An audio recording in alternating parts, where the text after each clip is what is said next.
Salut à tous, bienvenue sur Lidl Cuisine. Alors des dimanches un peu pluvieux, on va en avoir cet hiver. Concrètement, préparons-nous avec une bonne recette de gâteau moelleux qui réconforte. Ce gâteau, c'est pour moi le gâteau automne-hiver par excellence. Gâteau poire, chocolat, noisette, super bon, très moelleux. Facile à faire, ça peut aussi occuper les enfants le week-end, hein, si vous voyez ce que je veux dire.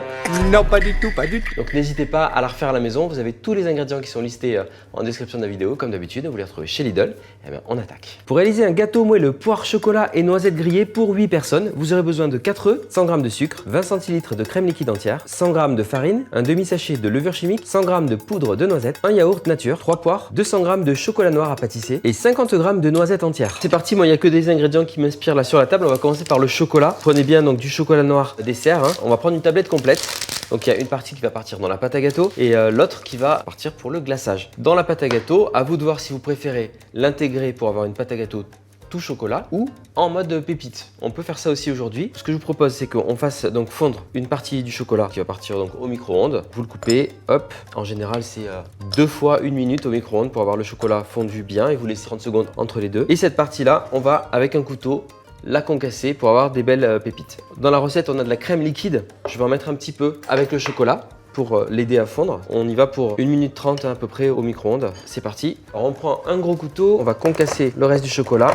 C'est pareil quand on fait des cookies et tout, moi j'adore plutôt casser des morceaux de chocolat qu'acheter des pépites toutes prêtes, toutes pareilles. Au moins là vous avez des morceaux plus ou moins gros et un effet fondant dans les gâteaux, dans les cookies qui est vraiment cool. Dans l'autre sens, on va réserver les pépites de chocolat ici. On va continuer avec ici le sucre et les œufs. Classiquement, on va casser les œufs dans le sucre et les fouetter pour faire fondre le sucre. Hop, dernier œuf. Avec un petit fouet, on va venir mélanger. On n'a pas besoin d'avoir un mélange mousseux qui double de volume dans ce gâteau. On veut juste que le sucre soit fondu dans les œufs. Pour alléger un petit peu, j'ai un petit peu de crème liquide que j'ajoute à ma préparation. Et pour pas mettre que de la crème, je mets un yaourt, parce que j'aime bien aussi le petit côté gâteau yaourt. Un brassé fait très bien l'affaire dans ce gâteau. Pour l'instant, on a tous les ingrédients liquides. Et vous remarquerez quelque chose, il n'y a pas de beurre fondu ou d'huile dans ce gâteau. C'est utilisation de crème fraîche liquide à 30%, qui est beaucoup moins grasse du coup que le beurre ou l'huile. Et d'un yaourt qui va donner le côté moelleux au gâteau. C'est un peu la spécificité de ce gâteau. C'est qu'en plus, on peut vraiment se faire plaisir avec une belle part. Il n'y a pas de souci. On a tous les ingrédients liquides ici. On va pouvoir mettre les ingrédients secs à présent. On a de la farine, 100 g, de la poudre de noisette ou d'amande. Mais comme je suis parti en mode noisette poire pour ce gâteau, je mets de la poudre de noisette. Ça, c'est chez Lidl. On peut aussi trouver les noisettes décortiquées et les mixer simplement au robot hachoir. Ça marche aussi. La levure chimique, on va partir sur un demi-sachet, ça suffira. Et on va mélanger tranquillement pour intégrer les ingrédients secs. Ça sent déjà bon la noisette. Ça va être super bon. On ne surmélange pas. Une fois qu'il n'y a plus d'ingrédients secs visibles, on est bon. On a la bonne texture de gâteau là. On a nos toppings évidemment, la poire, les pépites de chocolat et les noisettes entières. Je vais ajouter donc les pépites de chocolat. Je verse ma préparation dans le moule à gâteau. On a les poires à présent, vous les pelez. P-O-I-R-E-S. C'est marrant, non? Non, a priori, c'est pas marrant. Et ensuite, donc les poires, soit les poires vous les coupez en carrés, vous les mettez directement dans le gâteau, soit on peut s'amuser aussi à les trancher et à venir planter donc les tranches de poire comme ça un peu dans le gâteau. Elles vont un peu s'immerger dans la pâte, ça va être sympa. Ça sera moelleux, il y aura le petit côté noisette, chocolaté, le fruit. On va être bien avec ce gâteau, vous allez voir. Et bien sûr, un petit nappage chocolat en plus dessus. Et là, on va être bon pour enfourner donc notre gâteau à 180 degrés. C'est un gâteau qui va cuire un petit peu, il va cuire 45 à 50 minutes et on va surveiller. On plantera la lame d'un couteau, il faut qu'elle ressorte sèche, c'est important. Et on n'aura plus qu'à ajouter donc le nappage chocolat dessus et on sera bien. Petite parenthèse sur les noisettes entières, vous pouvez décider de mettre des noisettes entières sur le dessus directement comme ça ou les intégrer au nappage chocolat. Ce qu'on va faire nous plutôt pour faire un effet un peu rocher sur notre gâteau. Donc je garde mes noisettes entières pour tout à l'heure, mais bien sûr c'est pas interdit d'en mettre aussi dans la préparation. Allez, à tout de suite.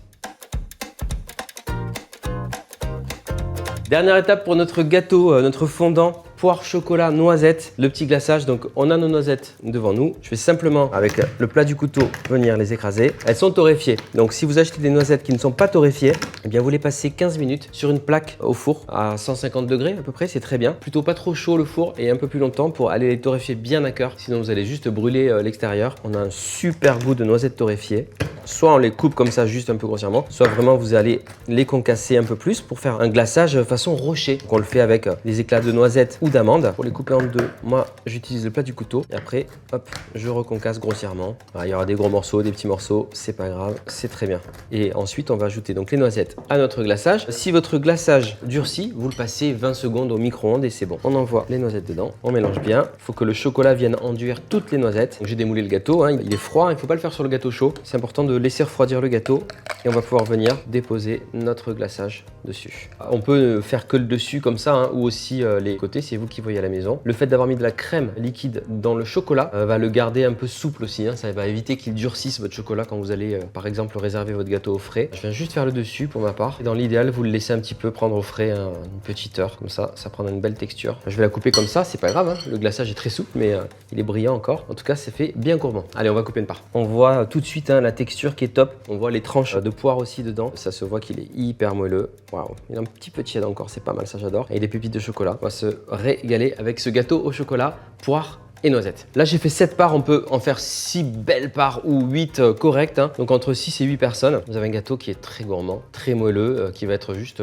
parfait à partager. Avec des ingrédients simples, de saison, les poires, le chocolat, la noisette, c'est top. C'est le genre de gâteau qui fait du bien. Donc n'hésitez pas à la maison à le refaire et à me dire en commentaire si vous avez aimé la recette. Comme d'habitude, on compte sur vous pour laisser un petit commentaire, liker, partager un maximum d'amis et vous abonner à la chaîne Lidl Cuisine si ce n'est pas encore fait.